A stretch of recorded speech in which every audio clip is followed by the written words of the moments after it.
आज भाजपा ने दूसरी लिस्ट जारी की है और इसमें उत्तराखंड में 2 सीटों पे फेरबदल हुआ है। जो इनकम्बेंट थे उनको चेंज करके नए चेहरे सामने आए हैं। पूर्व मुख्यमंत्री त्रिवेंद्र सिंह रावत हरिद्वार से दावेदार है भाजपा की तरफ से, और पौड़ी से अनिल बलूनी को टिकट मिला है। हमारे साथ बातचीत के लिए मौजूद हैं पूर्व मुख्यमंत्री त्रिवेंद्र सिंह रावत जी, उनसे बात करते हैं।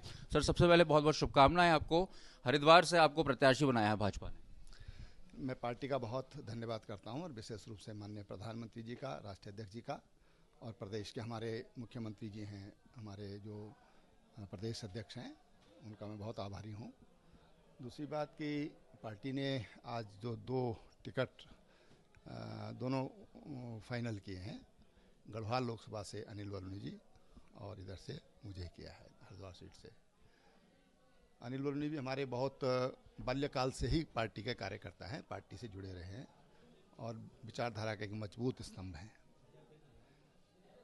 मैं अपने बारे में, मुझे ऐसा लगता है कि बहुत परिचय की आवश्यकता नहीं है, लेकिन हाँ, पार्टी ने जो मुझसे अपेक्षा की है, मैं उस अपेक्षा पर खरा उतरने का अपनी तरफ से 100% प्रयास करूँगा और हरिद्वार लोकसभा क्षेत्र के विकास के लिए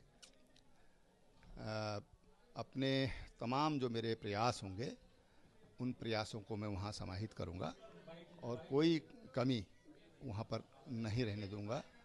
परिश्रम की पराकाष्ठा करूँगा और सबको साथ लेकर के, सबके सहयोग से ये काम करूँगा। इस बार भाजपा ने कुछ नए प्रयोग किए हैं, नए चेहरों को भी लाए हैं और मैदानी क्षेत्र से आपको उतारा है। पौड़ी से एक ब्राह्मण चेहरे को उतारा है, बलूनी जी को। इस तरह के प्रयोग को आप कैसे देखते हैं? पौड़ी से कांग्रेस से गोदयाल जी को लड़ा रहे हैं और गोदयाल जी का कहना है कि भाजपा जो है वो पौड़ी और हरिद्वार सीट जो है उसके गले की फांस बन जाएगी, क्योंकि अग्निवीर और जो बेरोजगारी के मुद्दे हैं वो कहीं ना कहीं भाजपा के गले की फांस बन जाएंगे। तो अगर भाजपा ये सोच रही है कि हैट्रिक होगी तो गलत फहमी में है। देखिए, कांग्रेस की जो सोच है ना, वही ठीक नहीं है। मैं व्यक्तिगत रूप से किसी के बारे में कुछ भी टिप्पणी नहीं करूंगा, लेकिन कांग्रेस जमीन से बहुत ऊपर उठ गई है। जमीन की हकीकत, जमीन की सच्चाई वो उसको समझती ही नहीं है और इसके कारण कांग्रेस की आज ये हालत हो रही है कि जो उनके गठबंधन थे सब छोड़ छोड़ के, पहले तो उनके संयोजक ही चले गए, वो भाजपा में आ गए, उन्होंने भाजपा के साथ गठबंधन कर लिया और तमाम राज्यों में जो हालत है उसका कारण यही है कि कांग्रेस जमीन की हकीकत उसको कुछ ज्ञान ही नहीं है।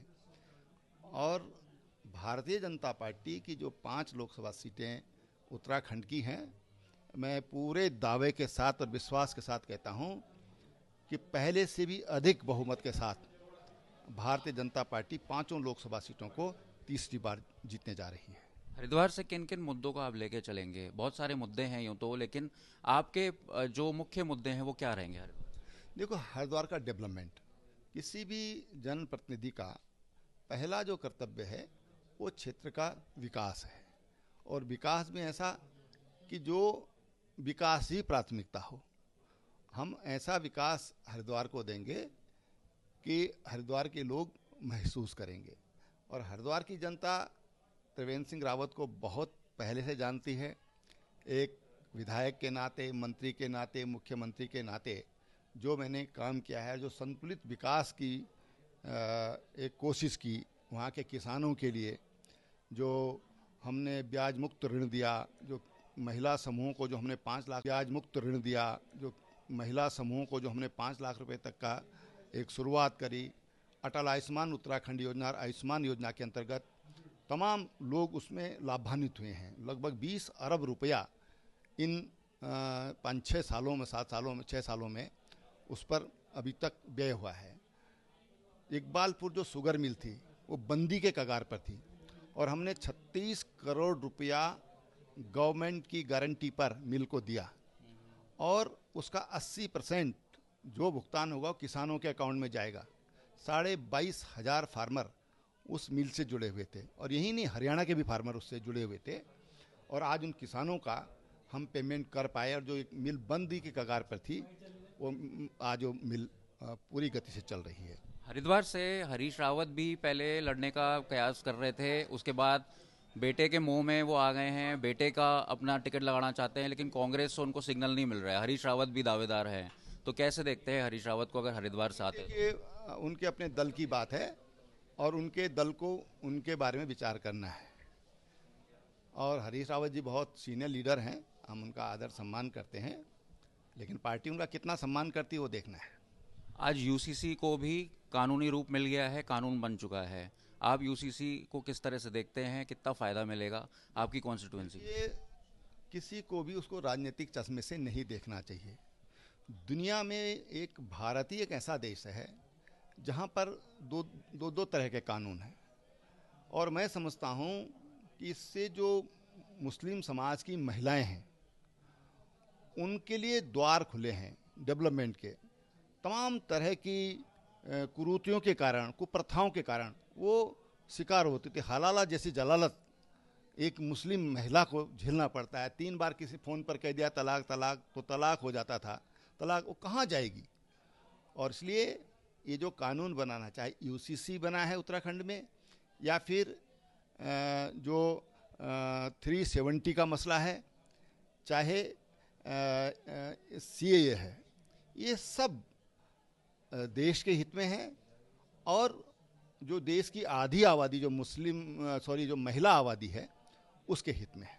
आखिरी सवाल लेंगे, आगे किस तरह से कार्यक्रम आपका रहने वाला है? हरिद्वार कब जा रहे हैं आप? हरिद्वार में बहुत सारा जो तबका है, समुदाय विशेष से भी है, अभी यूसीसी सीए भी सामने है, किस तरह से मिलेंगे लोग? आपका विशेष समुदाय से आपका आशय है, मुझे लगता है कि मुस्लिम समाज से है।